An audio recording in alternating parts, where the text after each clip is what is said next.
The forest breathed in silence, its ancient lungs expanding with the whispers of wind threading through the canopy. Shadows spilled like ink over the forest floor, pooling in the gullies carved by centuries of rain and decay. Somewhere in that darkness, Miris crouched, her body coiled like a spring, her senses sharpened to a blade's edge. It was the scent that had alerted her first, earth and sweat, a distinctly human tang carried on the shifting breeze. Humans were not uncommon in this stretch of wilderness. The forest edged too close to one of their sprawling towns for her liking, a settlement that thrummed with noise and light just beyond the horizon. But this one, this human, was different. He was armed.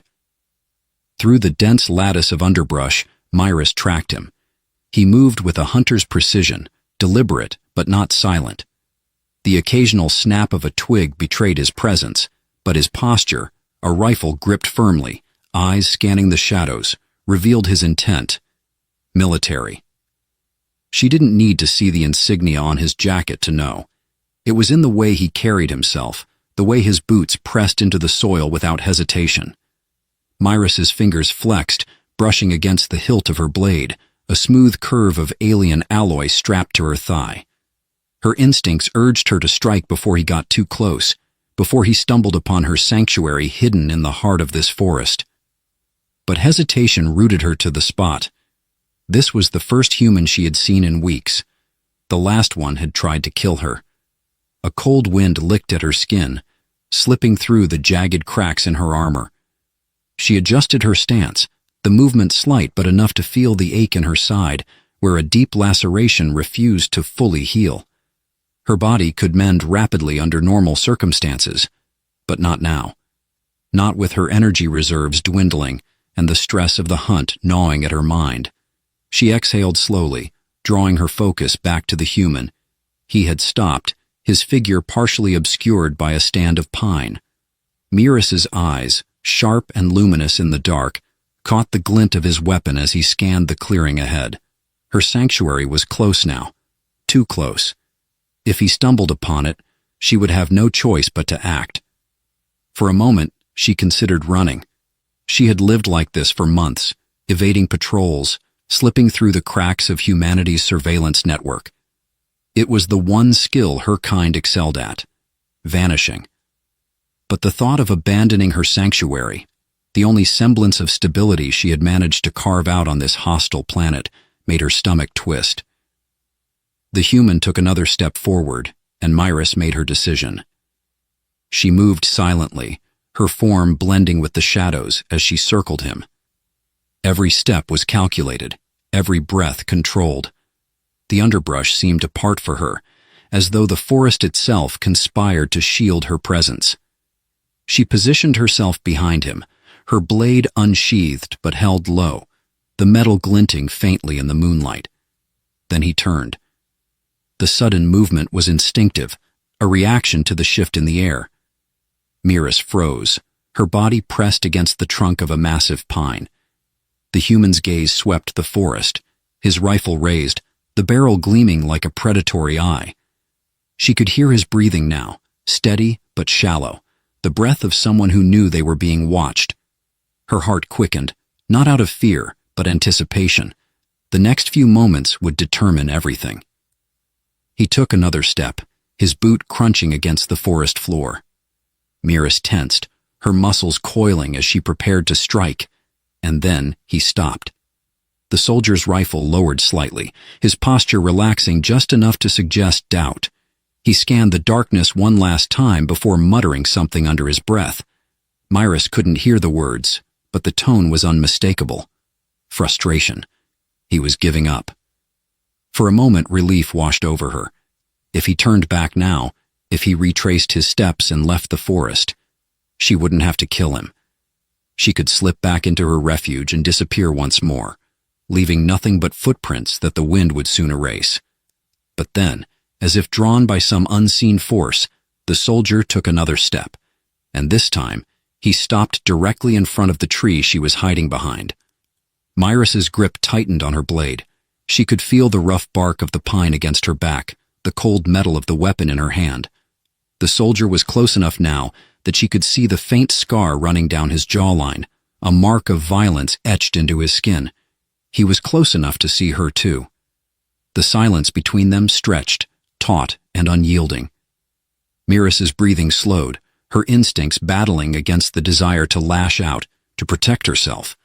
But something about the way he stood there, rifle lowered, head tilted as if listening to the forest's secrets, gave her pause. And then, as if sensing her hesitation, the soldier spoke. "Who's there?" His voice was steady, his tone devoid of fear but laced with curiosity. Miras didn't answer. She couldn't. Her language was alien to him, her voice a sharp, melodic cadence that no human could understand. The soldier took another step forward, his gaze narrowing. Miras's heart pounded in her chest. She shifted her weight, preparing to move, when the soldier did something she didn't expect. He lowered his weapon completely. "I'm not here to hurt you," he said, his voice softer now. "If you're out here, you're probably hiding from something. Same as me." His words hung in the air, a fragile bridge between predator and prey. For the first time, Miras considered the possibility that this human might not be the threat she had assumed. But trust was a luxury she couldn't afford, not when survival demanded caution. She stepped into the light, her blade glinting as it caught the moon's silver gaze. The soldier froze, his eyes widening as he took in her alien form. For a moment, neither of them moved. And then, with deliberate slowness, the soldier raised his hands in a gesture of peace. "Let's talk," he said. Miras's blade hovered between them, a barrier as sharp and unyielding as her resolve. But in the soldier's eyes, she saw no fear, only curiosity. And curiosity, she realized, could be far more dangerous than any weapon. The soldier's words lingered in the air, fragile as the frost clinging to the undergrowth. Miras stood motionless, her blade held steady, though the tension in her grip had eased by the faintest margin. His weapon remained slung at his side, his palms open and visible. The forest, which had moments ago seemed poised to erupt in violence, now felt suspended, as though it, too, held its breath. "Talk," he had said, a human word, coarse yet disarming in its simplicity. Miras tilted her head, her luminous eyes narrowing as she studied him. His posture was unthreatening, yet there was a sharpness in his gaze, a soldier's instincts honed by countless battles. She recognized it, because she had worn that same look. The memory twisted in her mind like a thorn, but she pushed it aside. Her blade lowered slightly, though not far enough to imply trust. She gestured toward the ground with her free hand, a slow, deliberate motion. "Sit." The soldier hesitated, his brow furrowing. For a moment, Miras thought he might ignore the unspoken command, but then he lowered himself onto the damp earth, his movements deliberate and measured. The forest seemed to close in around them as he settled, the towering pines forming a natural cocoon of shadow and stillness. Miras remained standing, her body tense, every sense attuned to the slightest shift in the environment. She had learned long ago that danger rarely announced itself. It crept in quietly, hidden beneath the guise of safety. "You're not going to say anything, are you?" the soldier asked, breaking the silence. His voice was calm, though there was an undercurrent of curiosity laced with unease. Miras didn't answer. Instead, she allowed her gaze to flicker to the insignia on his jacket, a stylized eagle clutching a sphere, the emblem of humanity's interstellar defense corps. It was a mark she had seen countless times, often through the scope of a rifle, or etched into the armor of those who had hunted her kind. The soldier followed her gaze and gave a faint, humorless chuckle. "Yeah, I get it. You don't trust me. Can't say I blame you." Miras shifted her weight, her blade glinting in the dim light. She motioned again, this time indicating his rifle. He raised an eyebrow, then slowly removed the weapon, laying it on the ground beside him. "There. Happy?" he said. She wasn't. Not yet. As the minutes stretched into an uneasy silence, Miras's attention shifted to the forest itself. This was her domain, a labyrinth of towering trees and twisting trails that had become both her refuge and her prison. The forest was vast, stretching for miles in every direction, its boundaries marked by rivers and jagged cliffs. To the untrained eye, it was a wild, untamed expanse, but to Myris, it was a carefully mapped territory, each grove and glade etched into her memory. It was also alive. She could feel it now, the subtle hum of the forest's pulse beneath her feet. It wasn't a literal heartbeat, but rather a sense of interconnectedness, a balance that her presence had long since disrupted. The animals had grown wary of her, their calls muted and their movements skittish. Even the plants seemed to shrink from her touch, as though the forest itself recognized her as an outsider. Yet she had survived here, carving out an existence on the fringes of humanity's world. Her sanctuary lay deep within this wilderness, a hidden grotto shielded by layers of natural camouflage and alien technology. It was a place she rarely left, venturing out only when necessity forced her hand. And now this soldier, this intruder, had stumbled dangerously close to its borders. Her attention snapped back to him as he shifted, brushing a hand over his jacket. "Look," he said, his tone softening. "I'm not here to hurt you. I don't even know who you are. Hell, I didn't even know someone was out here until—" A sharp crack echoed through the forest, cutting him off mid-sentence. Both Myris and the soldier froze, their gazes snapping toward the source of the sound. It wasn't the natural noise of a falling branch or an animal's movement. It was mechanical, deliberate. Myris moved before the soldier could react, melting into the shadows with a fluid grace that left no trace of her passage. He cursed under his breath, his hand instinctively reaching for his rifle before he remembered it was still on the ground. "Damn it," he muttered, scanning the darkness. From her vantage point in the underbrush, Myris watched as he rose to his feet, his posture shifting back into a soldier's readiness. He was scanning the area now, his eyes darting between the trees. Whatever had made the sound, it wasn't natural. Myris's mind raced through the possibilities: a scout drone, a patrol vehicle, or worse, one of her own kind, sent to track her down. The soldier took a cautious step forward, his movements slow but deliberate. Myris considered leaving him to his fate. Whatever danger lurked in the shadows, it wasn't her concern. She had survived this long by avoiding unnecessary risks. But then, as the sound repeated, a low rhythmic hum accompanied by a faint vibration, something shifted in her. The soldier might have been an intruder, but he wasn't the source of this disturbance. And if whatever was out there found him first, it would undoubtedly lead back to her. Her decision was made in an instant. Myris stepped from the shadows, her blade still in hand, but held low. The soldier turned, his expression a mix of relief and surprise. "Back," she said, her voice low and melodic, the single word a command that needed no translation. He hesitated but nodded, falling in step behind her as she moved toward the sound. And they found it in a small clearing, half buried beneath a tangle of roots and moss. It was a device sleek and metallic, its surface etched with symbols that glowed faintly in the dim light. Myris felt a chill crawl up her spine. The technology was unmistakably alien, but it wasn't hers. The soldier knelt beside it, his brow furrowing as he examined the device. "What is this?" he murmured, more to himself than to her. Myris didn't answer. Instead, she reached out, her fingers brushing against the device's surface. A jolt of energy shot through her, not painful, but deeply unsettling, as though the machine recognized her touch. The symbols shifted, rearranging themselves into a pattern she hadn't seen in years, a pattern she thought she had escaped. Her stomach twisted. The soldier looked up at her, his expression unreadable. "What did you just do?" Myris didn't reply.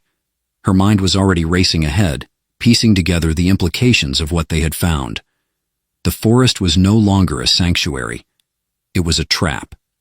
The device hummed softly, its glow painting Myris's pale fingers in an eerie light. Each flicker of the alien script seemed to pulse in rhythm with her heartbeat, an intimate and unnerving connection. This technology wasn't merely foreign. It was familiar. The realization twisted like a knife in her gut, dredging up memories she had buried deep beneath the weight of survival.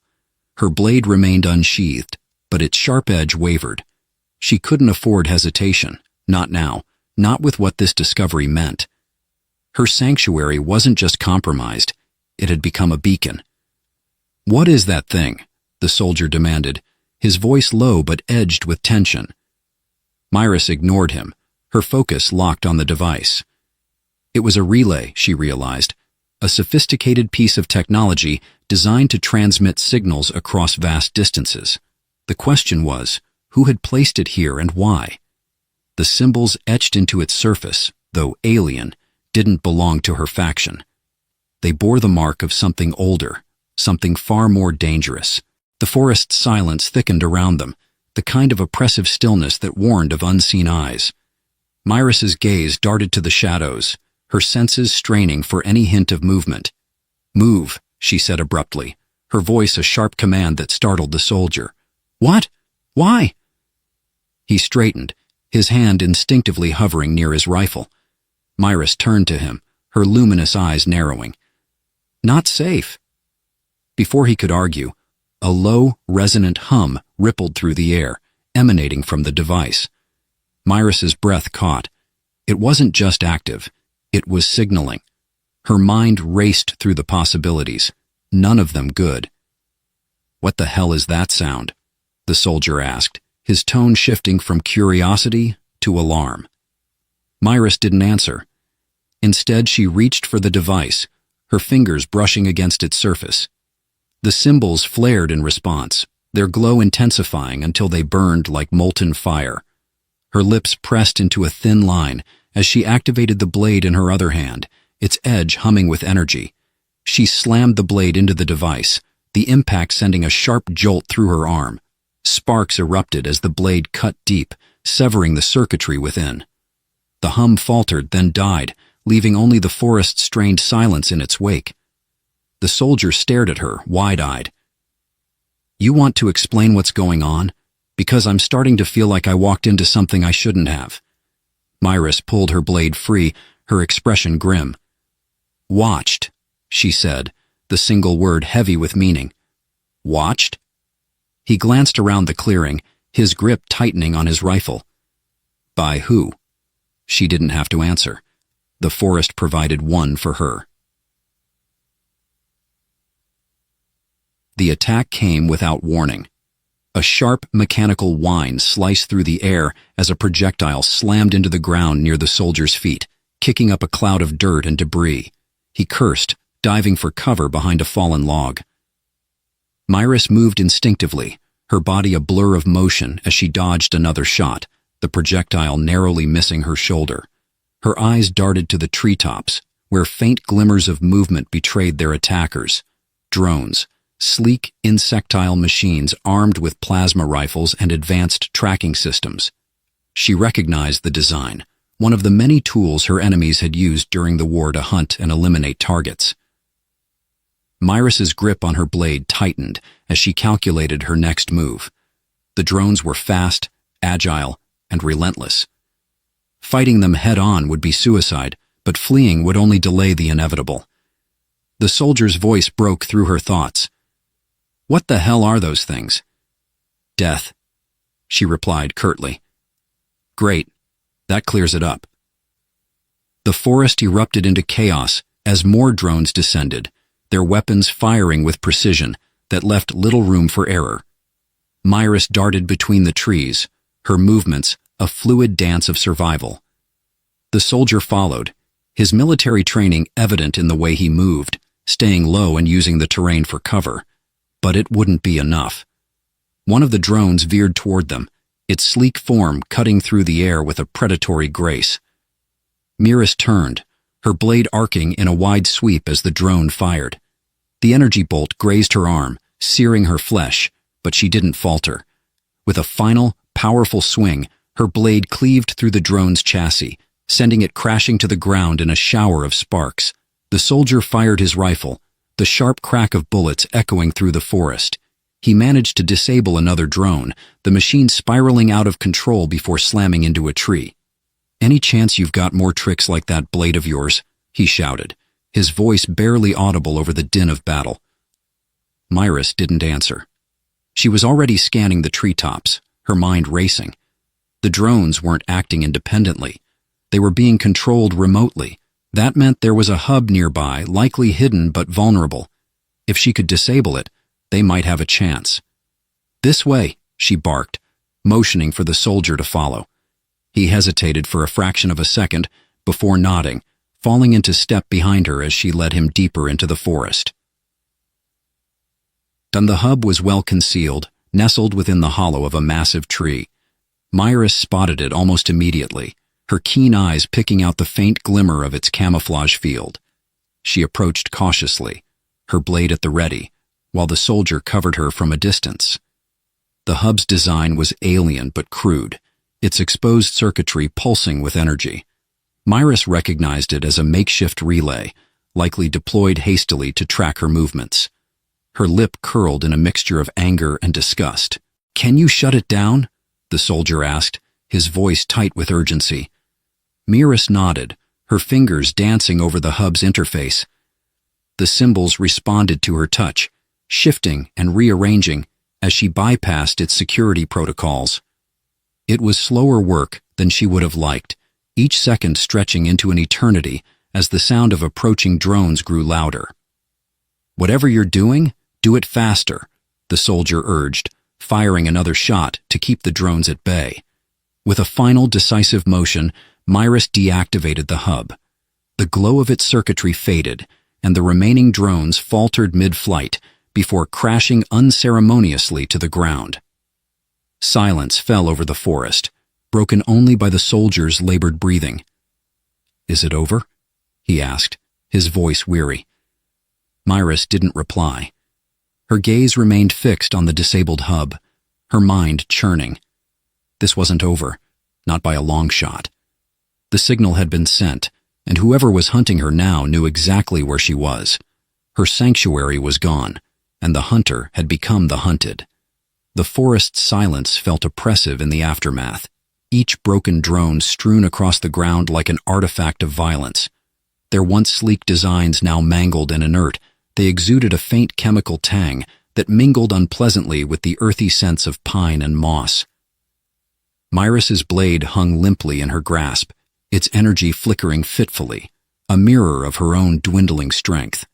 The soldier, Derek as she had gleaned from the patches on his jacket, stood a few paces away, his rifle lowered, but still held with the readiness of someone who hadn't yet stopped looking over his shoulder.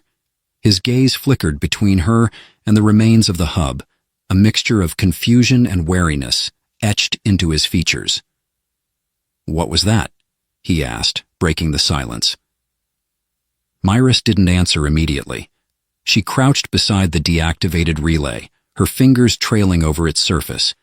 The cold metal felt alien even to her touch, and yet the design carried echoes of something disturbingly familiar.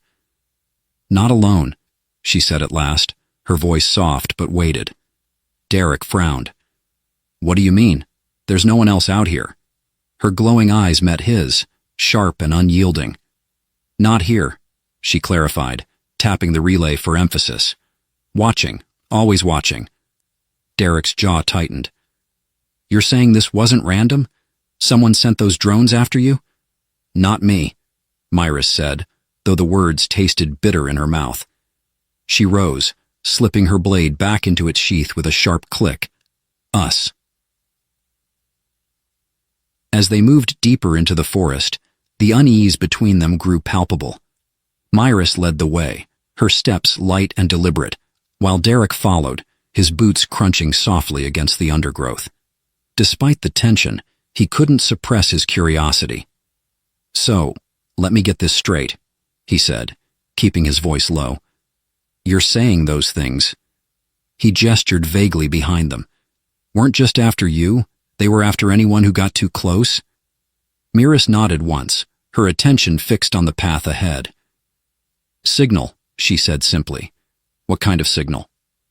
Her pace slowed as they approached a narrow creek, its water glinting faintly in the dappled light. Myris crouched by the bank, her hand dipping into the cold, clear stream. The water carried faint traces of metal and oil, evidence of the drone's intrusion. She didn't need to explain. The soldier's expression darkened as he knelt beside her. "You're saying this relay thing was some kind of tracker?" he pressed. She hesitated, searching for the right words. "More than tracker. Bait." Derek's brow furrowed. "Bait for what?" Myris stood, shaking the water from her hand. "War," she said flatly. The revelation hung between them like a storm cloud, heavy with implications. Derek's mind churned as he followed her through the increasingly dense forest. The word war carried a weight he couldn't ignore, dredging up memories of battles fought on distant planets and the scars they had left behind. "You're saying someone's trying to start another war," he said finally. "Not try," Myris corrected. "Prepare. And you know this how?" Her steps faltered, and for a moment, Derek thought she wouldn't answer.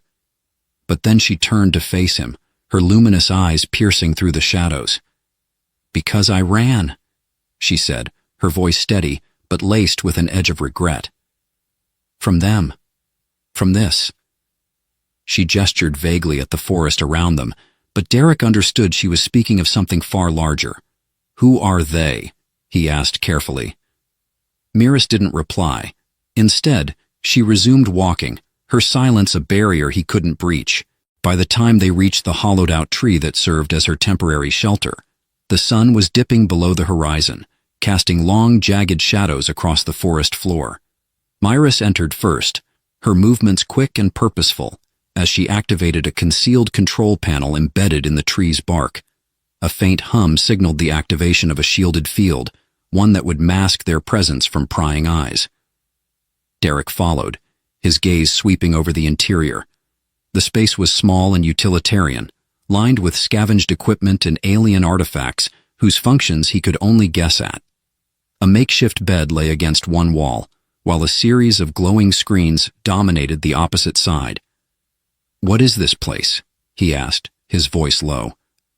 "Safe," Myris replied, though the words sounded hollow even to her ears. Derek approached one of the screens, his curiosity outweighing his caution. The display showed a series of symbols and graphs, none of which he could decipher. "You've been watching them, haven't you?" he said, more a statement than a question. Myris nodded. "They watch me. I watch back." The twist came when the screen flickered, the symbols rearranging themselves into a pattern Myris hadn't seen before. Her breath caught as she leaned in, her fingers flying across the controls. The data wasn't just random, it was a message. Derek moved closer, peering over her shoulder. "What is it?" "Warning," she said, her voice tight. "From who?" Before she could answer, the ground beneath them trembled, a low rumble that sent a cascade of dirt and debris raining from the ceiling. Myris's eyes widened as she turned to Derek. "Found us." The attack was swift and brutal. The field shielding the shelter faltered, its hum stuttering before collapsing entirely. Myris barely had time to react before the first explosion rocked the hollow, the force of it sending her sprawling. Derek scrambled to his feet, his rifle at the ready, as a squad of figures emerged from the darkness. They weren't human. The intruders moved with inhuman precision, their armor sleek and reflective, their faces hidden behind featureless helmets. Myris recognized them instantly, enforcers from her own world, sent to track down fugitives like her. One of them stepped forward, his voice cold and mechanical. "Myris Varen, you are ordered to surrender." Myris's blade snapped to life, its energy humming with renewed intensity. "Never." Derek raised his rifle, his jaw set. "Looks like we're doing this the hard way." The enforcer tilted his head, as though amused. "So be it." The battle that followed was a blur of chaos and desperation, each strike and shot echoing through the forest like a thunderclap. Myris fought with a ferocity born of necessity, her blade cutting through the enforcer's ranks with surgical precision. But for every enemy she felled, another seemed to take its place. Derek held his own, his military training evident in every calculated move. But he was outmatched, his human reflexes no match for the Enforcer's speed and strength. And then came the moment that changed everything. As Myris dispatched the last of the immediate attackers, she turned to see Derek grappling with an Enforcer. The alien warrior moved with deadly efficiency, his blade poised to strike. Myris acted without thinking, throwing herself between them just as the blade came down. Pain exploded through her side, and she fell to her knees, her vision swimming. "Myris!" Derek's voice was distant, drowned out by the rush of blood in her ears. The Enforcer hesitated, his helmet tilting as he regarded her with something akin to curiosity. "You would protect him?"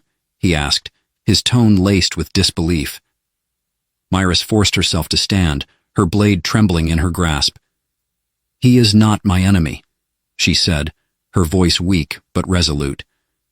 The Enforcer regarded her for a moment longer before stepping back. "Then you are a traitor," he said coldly. And with that, he disappeared into the shadows, leaving Myris and Derek alone in the wreckage of her sanctuary. The twist was clear now. Myris wasn't just a fugitive. She was a traitor to her own kind, and the consequences of that betrayal were only just beginning. The embers of the shattered sanctuary still smoldered, their faint glow casting dancing shadows against the towering trees. Smoke hung in the air, acrid and suffocating, a testament to the ferocity of the attack. Myris stood at the perimeter, her silhouette a stark figure of resolve against the wreckage. Her side ached with a persistent throb, the wound from the Enforcer's blade refusing to let her forget the cost of her intervention. She pressed a hand to the makeshift bandage Derek had hastily applied, feeling the warmth of her own blood seep through. The pain was grounding, a tether in the swirling chaos of her thoughts. Derek paced behind her, his rifle slung over one shoulder, his expression a storm of frustration and unease.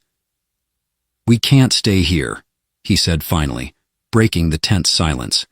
"They'll come back. And next time, they won't leave witnesses." Myris didn't respond immediately. Her gaze remained fixed on the horizon, where the faint traces of dawn began to bleed into the night. Her thoughts were a tempest, pulling her in conflicting directions. She had known this moment would come, the inevitability of being hunted, but she hadn't anticipated the weight of her choices or the consequences that now loomed over them both. "I can't keep doing this," Derek continued, his voice rising with barely restrained anger. "I don't even know what I'm fighting for, who I'm fighting for." At that, Myris turned to face him, her luminous eyes locked onto his, their intensity cutting through the rising tension. "Then leave," she said, her voice calm but unyielding. Derek blinked, taken aback. "What?" "Leave," she repeated, stepping closer. "Nothing binds you here. No duty. No reason to stay." He hesitated, his jaw tightening. "You think it's that simple? That I can just walk away after everything?" "Yes," she said, though the word felt like a lie. The silence that followed was heavy, fraught with unspoken truths. Myris turned away, her fingers brushing against the hilt of her blade. She had always been alone, a solitary figure navigating the remnants of a fractured war. Derek's presence, his determination to stand by her, was an anomaly she didn't know how to reconcile.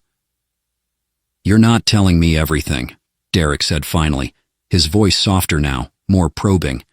Myris stiffened. "This isn't just about survival, is it?" he pressed. "There's something bigger going on, something you're not sharing." She sighed, her shoulders sagging under the weight of his words.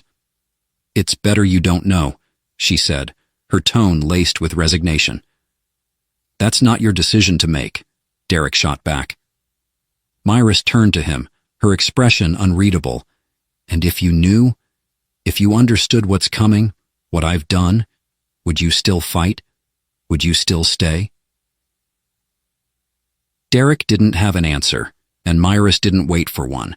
She moved past him, her steps purposeful despite the limp she tried to hide. The forest stretched ahead of them, its dense canopy filtering the pale light of dawn. Each step felt heavier than the last, the weight of her secrets threatening to drag her down. The enforcer's words echoed in her mind. "You are a traitor." She hadn't denied it, couldn't deny it. The truth was a blade she had wielded against herself long before her pursuers had caught up to her. By mid-morning, they reached a clearing bordered by jagged cliffs. The air here was cooler, fresher, the distant roar of a waterfall providing a rare moment of respite. Miris approached the edge, her gaze sweeping over the valley below. It was beautiful in its desolation, a stark contrast to the turmoil within her. Derek joined her, his expression softening as he took in the view. "You've been here before," he said, not as a question, but as an observation. Miris nodded. "Safe. For now." He studied her for a moment, his brow furrowing. "You talk like you don't plan on sticking around." "I don't." Her admission hung in the air between them. Derek crossed his arms, his frustration evident. "Why? Why keep running? We fought them off once. We can do it again." Miris's lips pressed into a thin line. "They'll never stop," she said finally. "Not until I'm dead, or until they get what they want." "And what is that?" She hesitated, the words catching in her throat. But she couldn't keep running from the truth, not from him. "They want me," she said, her voice barely above a whisper. "Because I know what they're planning. Because I was one of them." Derek stared at her, his expression unreadable. "You were one of them," he repeated, as though trying to make sense of the words. "Yes. And now you're, what, a fugitive?" "A liability," she corrected. The confession shifted something between them, a fragile thread that tethered them together fraying under the weight of revelation. Derek turned away, his hands on his hips as he tried to process everything. "So all of this," he said, gesturing to the forest around them. "The drones, the attack, it's because you're some kind of defector?" Miris nodded. "And the war? The one we all thought was over?" "Was never over," she interrupted. "It just changed shape, became quieter." Derek ran a hand through his hair, his frustration bubbling to the surface. "Why didn't you tell me any of this sooner?" "Because knowing makes you a target," Miris said, her voice sharp. "You think I wanted this? You think I wanted you caught in the crossfire? Well, too late for that, isn't it?" The argument dissipated as quickly as it had flared, leaving only the sound of the waterfall to fill the silence. Miris turned back to the valley, her gaze distant. "They're not just hunting me," she said after a long pause. "They're preparing for something big. If they succeed." She didn't finish the thought, but Derek didn't need her to. He stepped closer, his expression hardening. "Then we don't let them succeed." Miris glanced at him, a flicker of something unreadable passing across her face. "You don't understand what you're saying." "Maybe not," he admitted, "but I'm not walking away." Miris didn't respond. She didn't trust herself to. The choices before her were stark, their consequences unavoidable. To stay and fight would mean risking everything, her life, her secrets, and whatever fragile alliance she and Derek had forged. To run would mean abandoning the only chance she had to stop what was coming. Either way, the cost would be steep, and time was running out. The forest seemed to hold its breath, its shadows deepening as the sun dipped below the horizon. Miris and Derek crouched in the underbrush, their forms obscured by the gnarled roots of ancient trees. The distant hum of engines vibrated through the air, accompanied by the rhythmic cadence of boots marching over leaf-strewn ground. "They're closing in," Derek murmured, his voice barely audible over the low din. Miris didn't reply. Her focus was fixed on the faint blue glow of a beacon pulsing in the distance, a marker she had hoped never to see again. Its light pierced through the gloom, a chilling reminder of her pursuers' relentless determination. The enforcers were here, and this time there would be no retreat. And the plan they had hastily cobbled together was risky, bordering on reckless. Myrus had revealed the beacon's purpose, a communication hub, transmitting data and directives to the fleet that still orbited Earth's shadow. Destroying it would sever the Enforcer's immediate link to reinforcements, buying them precious time and disrupting their larger operation. But reaching it meant crossing open ground, evading heavily armed patrols, and confronting the inevitability of a final stand. "You don't have to do this," Derek said, breaking the tense silence. Myrus turned to him, her expression unreadable. "Yes, I do." He shook his head. "Number, we do. I'm not letting you face them alone." For a moment, the weight of his words settled between them. Myrus didn't argue. She didn't have the energy to. The signal to move came in the form of a flare, a crimson streak arcing across the darkening sky. It was a diversion, set by Derek's improvised traps farther west. The Enforcers would investigate, splitting their forces and leaving the beacon more vulnerable. "Now," Myrus whispered. They darted from cover, their movements swift and silent. Myrus led the way, her alien agility a stark contrast to Derek's measured, deliberate strides. Despite his bulkier frame, he moved with practiced precision, his military training evident in every step. The beacon loomed closer, its eerie glow casting long, twisting shadows. Myrus felt a shiver crawl up her spine. She knew what lay ahead, the confrontation she had spent months evading. As they neared the perimeter, Derek motioned for her to stop. He scanned the area with his rifle, his keen eyes searching for threats. "Clear for now," he said, though his tone carried no relief. Myrus crouched beside him, her fingers brushing the ground. "They'll expect us to come for this," she said. "There will be traps." Derek nodded. "Then we spring them before they spring us." The first trap revealed itself moments later, a network of laser tripwires crisscrossing the narrow approach. Myrus spotted them easily, their faint red lines shimmering in the low light. She motioned for Derek to hold back as she carefully deactivated the closest emitter, her nimble hands working with practiced efficiency. "They've underestimated you," Derek remarked, his voice tinged with admiration. "They always do," she replied, her tone flat. But the second trap wasn't as forgiving. A mechanical whine erupted from the treetops, followed by the unmistakable hiss of descending drones. Their sleek, insect-like forms glinted as they spread out, their targeting sensors locking onto the intruders. "Run!" Myrus shouted, shoving Derek forward. They bolted, weaving through the undergrowth as beams of searing light scorched the air around them. Myrus drew her blade mid-stride, its edge glowing faintly as she sliced through an attacking drone. Sparks erupted in a shower of metal and fire, but more followed, their relentless pursuit driving them closer to the beacon. Derek fired over his shoulder, his shots precise and controlled. "We won't make it at this pace," he called out. Myrus's mind raced. They needed to reach the beacon before reinforcements arrived, but the odds were stacking against them. She turned sharply, leading Derek toward a narrow ravine she had scouted earlier. "This way."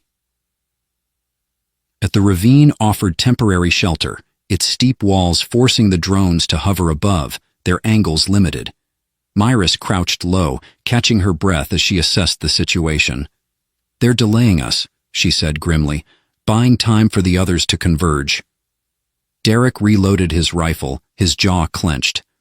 "Then we take the fight to them." Myrus hesitated. The look in his eyes was resolute, unwavering. For all his doubts, Derek had chosen his side, and it was her side. "Fine," she said, rising to her feet. "But we move fast." The beacon stood within reach now, its glow a beacon of both hope and doom. Myrus and Derek surged forward, cutting through the remaining drones with a brutal efficiency born of desperation. But as they neared the central console, a figure stepped into view. A shadowy silhouette that Myrus recognized immediately, the Enforcer commander. "You should have stayed hidden, traitor," the commander said, his voice cold and mechanical through his helmet's modulator. Myris stepped forward, her blade raised. "And let you destroy another world? I think not." The commander chuckled darkly. "You overestimate your importance. Surrender now, and perhaps I'll make your end merciful." Derek positioned himself at her side, his rifle trained on the commander. "She's not alone." The commander's gaze shifted to Derek, his helmet tilting slightly. "Foolish human. You've aligned yourself with the wrong side." "Funny," Derek said, his finger tightening on the trigger. "I was about to say the same thing." Then the battle that followed was fierce and chaotic. Myris and the commander clashed in a dance of blades and brute force, their strikes sending sparks flying in the dim light. Derek provided cover, his sharp aim keeping the reinforcements at bay. Despite her agility, Myris struggled against the commander's sheer strength and ruthlessness. Each blow she deflected left her arms trembling, her wounds screaming in protest. But then she saw it, the weak point in his armor, exposed briefly as he prepared a finishing strike. With a surge of determination, she dodged his attack and drove her blade into the vulnerable spot. The commander staggered, his mechanical voice faltering as he fell to his knees. "You've sealed your fate," he rasped. Myris stepped back, her breath ragged. "Number, I've sealed yours." Derek quickly moved to the console, planting the charges they had brought. "This will send a message," he said, his voice steady, despite the adrenaline coursing through him. Myris nodded, her eyes lingering on the commander's fallen form. "Let's end this." They retreated just as the charges detonated, the explosion consuming the beacon in a blinding light. The Enforcer's link was severed, their plans disrupted, for now. But as Myris and Derek stood amidst the wreckage, the weight of what lay ahead pressed heavily on them both. This was only the beginning. The forest that had been Myris's sanctuary for so long was unrecognizable in the wake of their battle. The underbrush bore scorch marks from energy weapons, tree trunks were splintered and blackened, and the once pristine air was thick with the scent of burned ozone and disturbed earth. Myris stood at the edge of the smoldering clearing, her eyes tracing the horizon. The destruction felt like a bitter echo of the war she had fled, a stark reminder of the chaos that seemed to follow her no matter how far she ran. Derek approached from behind, his boots crunching softly against the ash-strewn ground. "We did it," he said, his voice low and contemplative. She turned to him, her expression unreadable. "Did we?" He gestured to the remains of the beacon, its shattered remnants glowing faintly in the fading twilight. "They're cut off now. No more reinforcements, no more surveillance, at least for a while." Myris nodded, but didn't reply. Her gaze drifted downward, to the blackened ground beneath her feet. The silence between them stretched, heavy with unspoken thoughts. Later that night, they sat by a small fire, a rare indulgence, but one they needed after the day's ordeal.